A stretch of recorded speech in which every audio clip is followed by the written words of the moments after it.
Hello everyone, I am Nika Estrada. Today I will show you how to do the Microsoft Excel. First of all, we have to open our Excel app, Microsoft Excel app, or kung wala po kayo nun, you can use your Microsoft Edge, which I also use po like it's on the screen.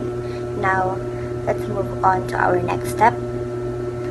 On the first column that you see on the screen, you will write 10 names.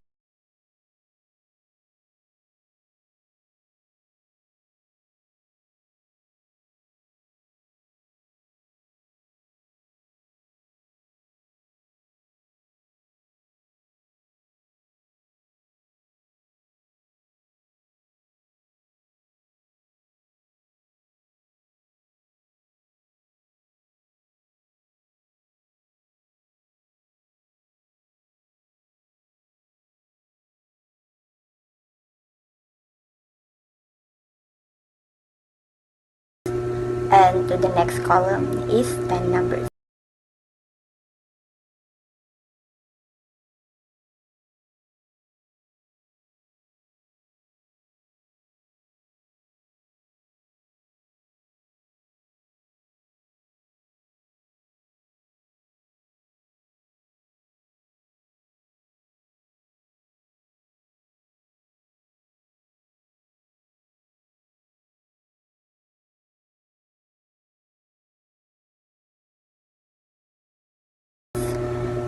In our next step, maglalagay po tayo ng equal sa addition.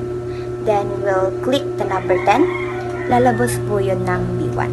Yun yung kalabasan niya. Tapos, maglalagay po tayo ng plus, then enter. We will also do the same sa next number po until we get the final answer.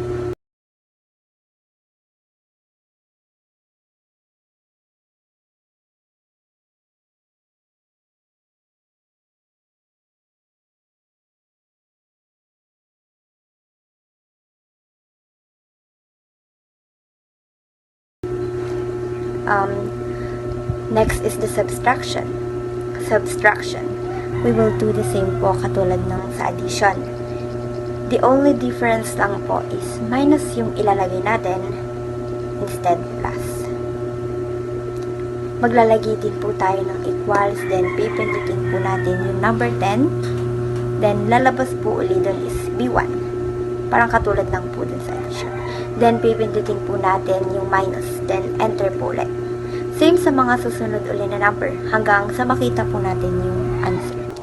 In the multiplication, maglalagay din po tayo ng equals. Then, we'll click po the number 10. Tapos, magiging B1 po siya. Then, mag-type po ng asterisk. Then, enter po agad. Gagawin lang po natin yan hanggang makuha po ulit yung answer.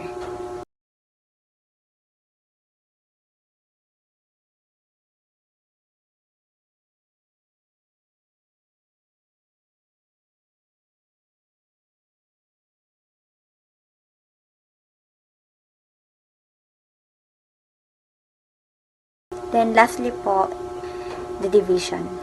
I-click po natin yung equals, then yung number 10. Lalabas po ulit dyan is B1. Then, we will type the slash po. Then, enter po ulit. Gagawin po natin ulit yan hanggang makuha ang answer. Like you see on the screen po.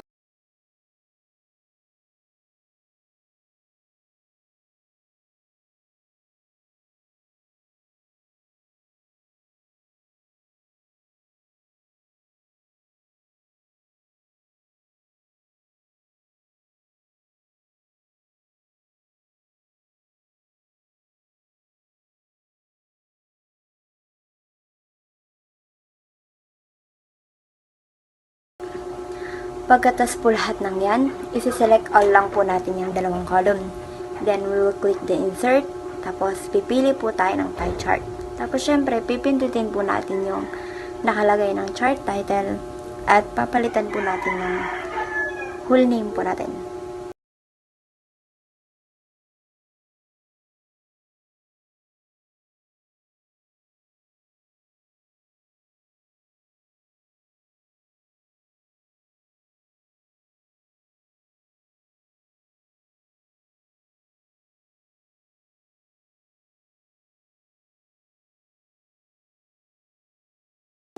So, that's it.